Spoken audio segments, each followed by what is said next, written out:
This is News 8 This Morning. Good morning to you on this Monday. I'm Stella Escobedo. Hope you enjoyed your 4th of July night. I know you were here working. Yes, I was here working, but still got to enjoy some nice family time beforehand. So it was nice. Yeah, it was a hot one over the weekend, that's for sure. Welcome. Happy Monday to all of you. I'm filling in for Eric and Heather this morning. I'm Netta Rampur. There you go. We'll get a check on your forecast coming up in just a minute, but we do want to talk about this breaking news. All lanes on westbound 94 are open now after a deadly crash in downtown this morning. This is what the scene looked like just moments ago. The crash happened at the end of westbound 94 and F Street. We do know that at least one person died in this crash. So that is the very latest from this downtown fatal crash. Roads are back open again. Also, our other top story, overnight San Diego police officer shot a man they say slipped out of his handcuffs and grabbed an officer's backup gun. In this exclusive cell phone video, you can see officers rushing inside the building where the shooting took place. News 8's Chris Groh is joining us live from this scene there at San Diego Police Headquarters. And Chris, how is that man doing? What happened that led to all of this?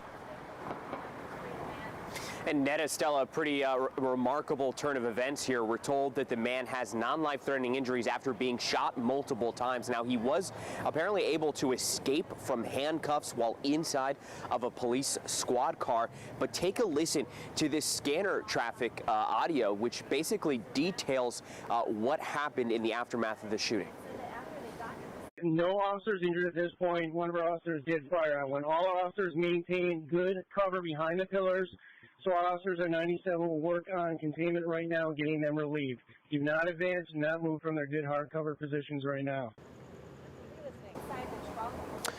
And so this is what the police department is officially telling us about what transpired yesterday. Now, this was a 25-year-old Hispanic man that was actually arrested at a downtown hotel for allegedly threatening security guards with an object. Now, the security guards in a confrontation were actually able to subdue the man to get him down and hold him until officers could arrive. Now, when the officers got there, they were able to arrest him, and it was without incident. But when the man and the officers arrived here in the squad car, they were taking him into the Sally Port. That's the area where they go ahead, they process suspects that are being arrested and get ready to take them and to potentially even transport them over to jail. Now, when the officers got out of the car, they went ahead and started the paperwork, and that's when the man apparently slipped out of those handcuffs and went into the officer's backpack and found a secondary weapon, another handgun that the officer had there in that backpack.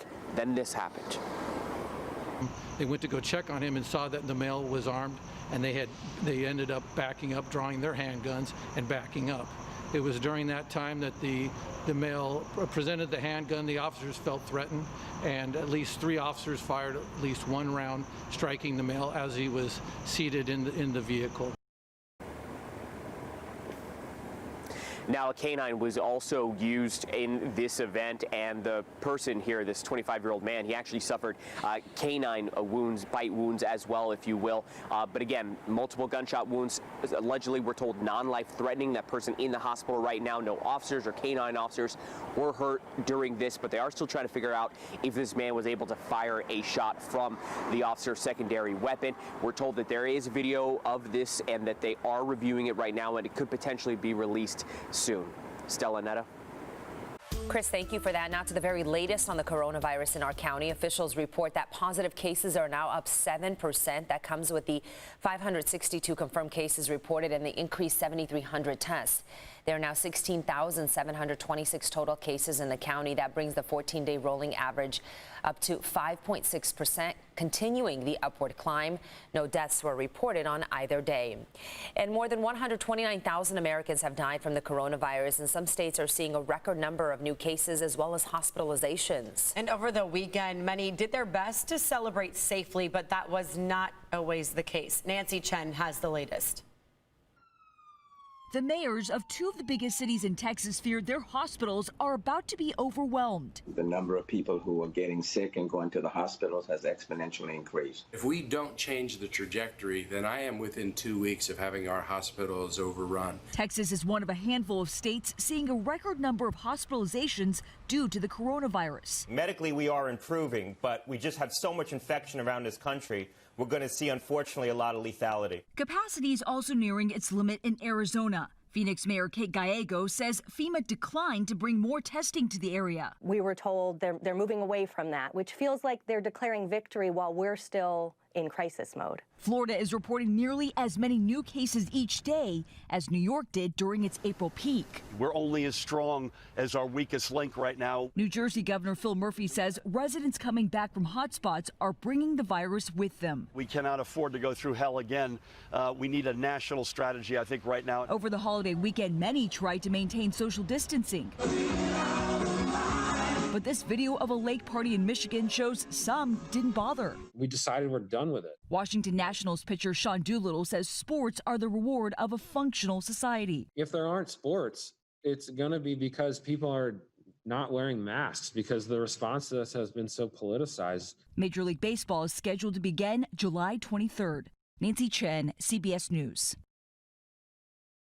All right, time now for your morning rush. San Diego deputies need your help finding leads in a shooting outside a Bonita apartment complex. This happened over the weekend. Homicide unit saying that it happened just after 7:30 Saturday night on the corner of Briarwood and Cedarwood Roads. They say there was a fight between several women that night, and then at least one gunshot was fired. The victim taken to a local hospital where she later died. Anyone with information is asked to call Crime Stoppers. Today, an advocacy group will call on local governments to address biased police enforcement. The Coalition for Police Accountability and Transparency will hold a virtual media conference today to unveil a package called Police Accountability Now. This meeting was originally scheduled for last week, but it was postponed. And policies they'll be addressing range from banning consent searches to decriminalizing certain low-level offenses. The media conference starts at 10 this morning. It's a sad part of every 4th of July. Pets frightened by fireworks, they panic, and then they run away. And that makes the following days the busiest of the year for the San Diego Humane Society. Despite most big fireworks displays being canceled, people were setting off those smaller illegal fireworks in neighborhoods. And so, of course, that led to dozens of stray dogs and cats that were brought in. So far, we've taken in about 80 stray animals. And so far, only about 8 have been reclaimed by their owners. And we expect that number to almost triple by the end of the day. You can see that lady with her dog reunited. So yes, if your pet is missing right now, the Humane Society has a lost and found page on their website. And for the link, you can just go to the help button on cbs8.com.